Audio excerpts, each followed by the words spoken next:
Oh, it was in the 70s. Jim and I were going to make our first big trip to Europe. The kids were taken care of. They were all in high school, and so they were not on their own, but they were taken care of. And we went to England. And we were there for a couple of weeks doing business for him, and I was doing a lot of sightseeing and whatever. And then it was time to go home. And I was going on.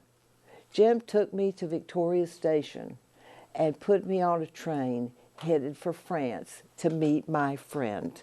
And we were going to see art until we couldn't see any more art for the next 3 weeks.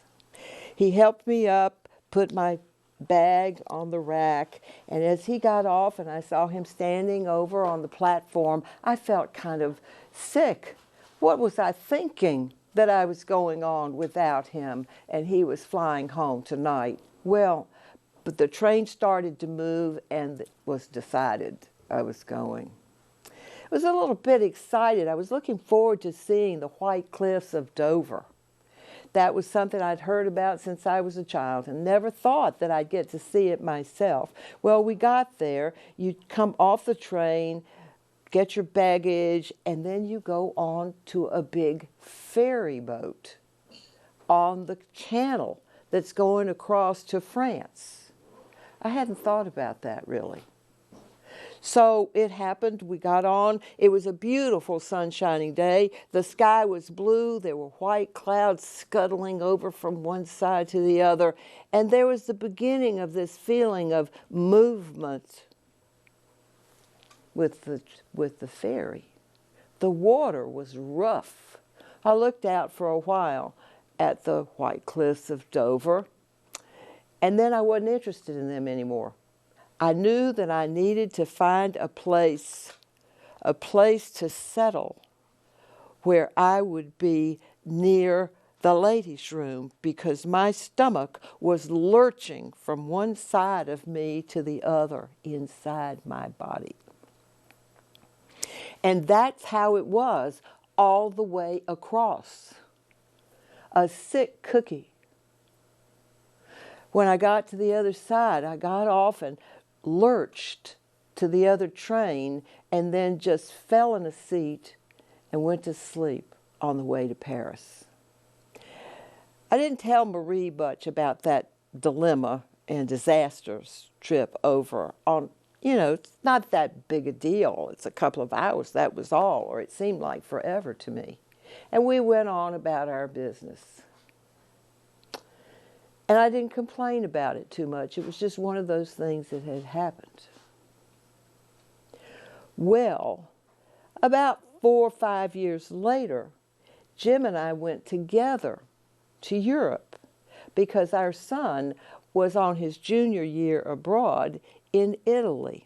Jim had never been to Italy, and it was going to be very exciting. We were not practiced big travelers. We were picking these trips up as they came along. And we made a plan. We waited for Jimmy. We went to Venice. That's the only place in the world I'm not scared of water. I love it there. So we came back to Bologna where Jimmy was in school. He's out of class now, picked him up, and we decided the perfect trip was from there to Naples. We would see the length of Italy, stopping off at important places. We got to Naples. And it was advised to us at the hotel that the best thing to do on a beautiful day like today is to go over and to take the ferry to Capri. It's so beautiful there, madame. You will love it.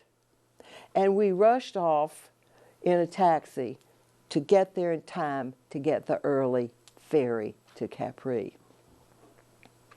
We had not been on that ferry 30 minutes when that boat started leaping from one side to the other. The wind was up, the water was moving, and by the time we got to the shore at Capri, I was ready to throw up in a minute and felt wasted. And I reached out, and I was so thankful for Jim's wonderful, strong arm to help me into a van that was taking 7 people to the top of this hill. And we got in, we lay down. There was another man on that van that was a lot sicker than me, I can tell you that. Jim sort of wondered whether or not he was having a heart incident. But anyway, he lay down, and I thought, what a good idea that is. There weren't that many people on, and so I lay down. And all of a sudden, the man started the van and started just rushing up the side of this mountain, which went sort of like this, and at every curve there was a mirror, because the road was so narrow that you had to be able to have advance notice about who was coming and that you were going, because you couldn't see and you couldn't wait to meet the other vehicle. I said, where are we going? Why are we in such a hurry? And it was to lunch. We were going to lunch. I said, oh, don't be ridiculous. But that was the goal, was to get up there as fast as we could, around as many of those turns as we could, hopefully to be there in one piece, and we could have a lovely lunch. I think Jim and our son enjoyed the lunch. I stretched out on a couch in the lobby, and they were very kind and let me just lay there for a while. And across the room was the man who had been so sick on the van. He was stretched out trying to collect himself as well. That was my second experience on a boat. I guess it was maybe 12 years ago that Jim and I signed on to go on a trip, a tour of Greece and Turkey. And it was such a busy time. I really was. I was honestly so busy. And we were rushed. We knew that we were in the hands of a good tour guide. There was not going to be a problem there. And so I didn't read the paperwork. I saw Jim reading it one night, but he didn't see anything extraordinary, and so he didn't say anything about it. And I didn't read it. I just didn't have time to read it. And when we got to Greece, and then there we were Athens, it was going to be wonderful. Everything about this trip had been good and wonderful until I sat next to this woman at dinner. And we were talking about, wasn't this just it was so well planned, the things were so interesting, you know, it was really great. And she looked and she said, well, you know, it's going to get even better. We're going to be on the Aegean Sea for 3 days to go to the Greek islands. What? Yes, we have a 3-day tour. Part of the tour is 3 days on the Aegean Sea visiting the islands. I turned to Jim and I said, she's kidding, isn't she? And he said, no, you didn't read the paperwork, did you? Why didn't you tell me? Well, that's another story. But at any rate, the next morning, we were in Athens. We loaded onto the boat. It was raining. And I had heard in the hotel room from CNN that this was not a good weather day. And they were advising people not to go out on the sea because the water was so rough. And I said something about it to Jim, and he said, well, you know, we have to go with their judgment. You know, they're going to know what they're doing. So we loaded onto the bus. I was not at ease. I wasn't. We loaded onto the bus. We couldn't see in the distance because the rain was so heavy. We got to the dock, and we loaded up onto the boat.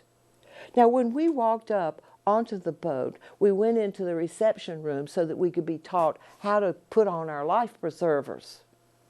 And out the big window, I could see that that boat was bouncing back and forth so vigorously that the water was sloshing up and out of the pool that was on the upper deck.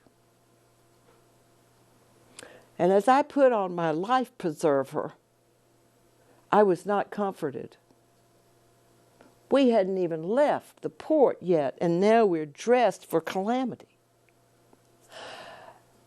And I began to feel sickish. And I think people saw on my face that I was turning greenish because I was beginning to feel so seasick. A friend of mine had brought some Dramamine patches, and she took one look at me across the room, and she came over with her hands in her purse, bringing out one of those patches and said, "Don't even ask me about it, just put it on. You'll be glad." And I did. I did get through supper at the table. And then I asked Jim to help me down to the teeny tiny cabin that we had. And I said, "I'm getting on that bed, and I'm just going to lay there with the covers up over my head, and I'm going to hope that this all goes away." Now, that might have worked, except in about a half an hour or so, the entertainment upstairs began. And the dancers that were demonstrating really vivid and fast folk dances had so many metal taps on the bottom of their shoes that you couldn't go to sleep if you tried. And I was trying very hard. And when Jim came down to see how I was doing, and I wasn't doing too well, he said, "Put on another patch. That ought to do it." You know, he was a doctor. So I put on another patch. It knocked me out for sure. The next day we started out. And I don't remember getting to Mykonos. That seemed to be very calm, and so we got out. But when we got to Patmos, it was a very small harbor, and they couldn't bring this sort of half-weight ship up into the harbor. So we lined up, and I said, "Why are we doing this? We are already out here. We should be up close enough to walk out." And Jim says, "I don't think that's what's going to happen here, Eloise." "Well, what do you mean?" He says, "Well, look up ahead." And up ahead, the line was moving very slowly toward an opening in the railing. And I looked out, leaned out, looked out up the boat, and there was a ladder hanging down over the side of that boat. There were metal steps held up by ropes. So it was a rope ladder with metal steps that was going down to the water level below. And what they called a tender was driving over a mid-size motorboat, was coming over to pick up the people on the bus, 20 at a time. "Jim, I'm not going to do that." He says, "Well, you're not going to go if you can't do that." He said, just be brave. I'll be behind you." "Well, maybe it would be better if you were in front of me." "All right, I'll move and I'll be in front of you." And so he did. He went. And when we got down to the bottom, there was about 1.5 feet between the boat, our ship, and the boat. And you had to jump from your position on the ladder into the boat. And Jim just jumped right over. And then he turned back around and he looked up at me and he held out his arms and he said, "Jump." And I said, "I'm not going to." He said, "I suggest that you do it right now." And I jumped and he caught me. I bought myself an award that afternoon. I still wear it all the time. It's a good luck ring from the islands. So when my sister talks to me about a cruise, I wish her well. She loves them. She loves them. But I've had my experience on the cruises. All the cruises or experiences on seas and oceans that I hope to have. I hope you've had more fun. It really would be wonderful if you weren't afraid and you weren't on tossing the wharf.